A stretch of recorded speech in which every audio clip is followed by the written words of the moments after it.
प्रिय विद्यार्थियों, आज मैं कक्षा 9 विषय हिंदी पदखंड पाठ एक साखी चल रहा है, जिसमें 1 2 3 4 5 6 7 दोहे तक आपको मैं व्याख्या समझा भी चुका हूं और उसका रिटन वर्क भी दे चुका हूं। तो आप सभी लोग, जैसा कि मैंने पहले भी बताया था, हिंदी को 9th में 5 भागों में बांटा गया है: गद्य, पद्य, एकांकी, व्याकरण और संस्कृत। तो पद खंड में पाठ एक साखी चल रहा है, जो कि कबीरदास द्वारा जी रचित है। तो कबीरदास जी ने साखियों में इन दोहों में अपने गुरु की महत्वता का वर्णन किया है और आज के मनुष्य के बारे में बताया है।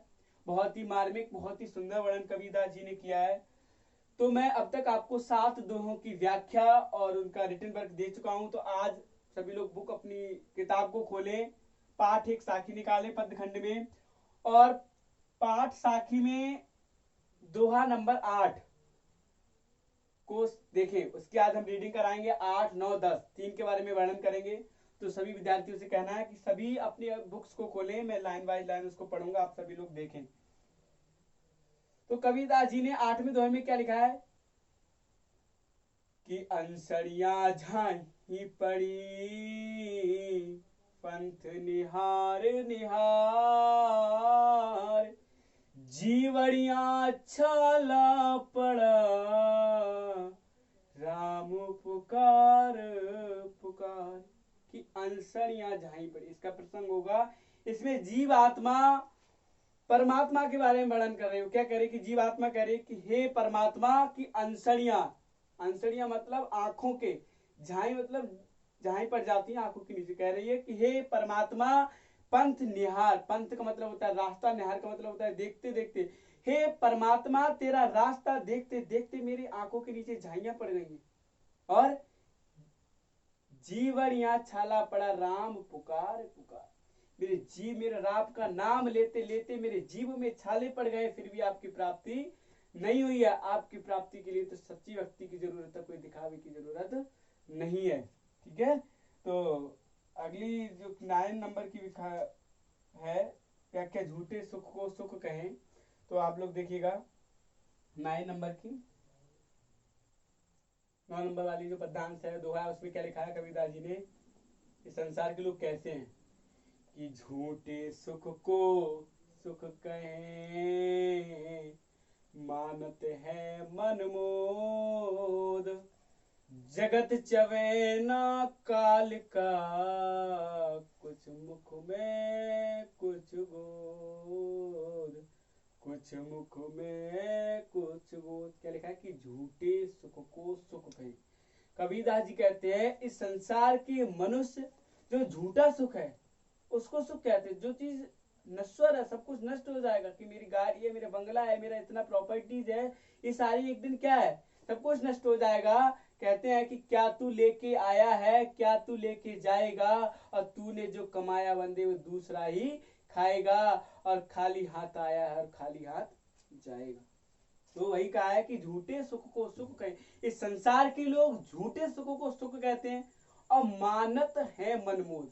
मानत का मतलब मानते हैं, मन का मतलब मन में, मोद का मतलब प्रसन्न, और उसी को बहुत सुख को अच्छा कहते हैं, बहुत सुखी और बहुत अपने मन में प्रसन्न होते हैं।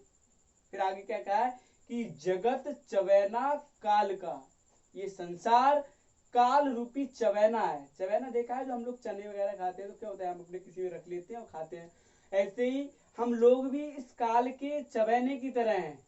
जगत चवैना काल का, उस मृत्यु के हम चवैने हैं, कुछ मुख में कुछ गोद। इस संसार के मनुष्य को नहीं पता है कि हम चवैना है, कुछ तो उसके मुख में जा चुका है और कुछ उसकी गोद में पड़ा है। इसलिए हमें झूठे सुखों में आकर उसको सहित को मानना नहीं चाहिए। हमें तो परमात्मा की भक्ति का परम आनंद लेते हैं, वही परम सुख है।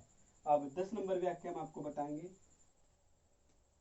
क्या बताया इस दोहे में, देखिएगा सभी लोग 10 नंबर दोहा देखें कि जब मैं था तब हर नहीं, अब हर हैं हम नाय, और सब अंधियारा मिट गया, जब दीपक देखा माहे, दीपक देखा माहे। क्या लिखा है, कितना अच्छा वर्णन किया है कबीरदास जी ने कबीरदास जी कह रहे हैं कि जब मैं था तब हर नहीं।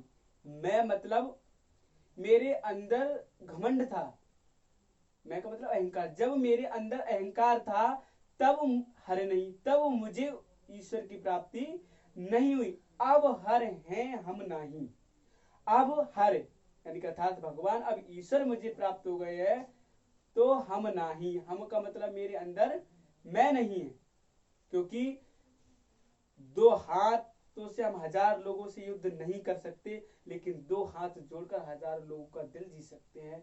तो कभी हमें अहंकार नहीं करना। इसमें अहंकार ना करने के बारे में वर्णन किया है कि जब मैं था, जब मेरे अंदर अहंकार था तब मुझे ईश्वर की प्राप्ति नहीं हुई थी।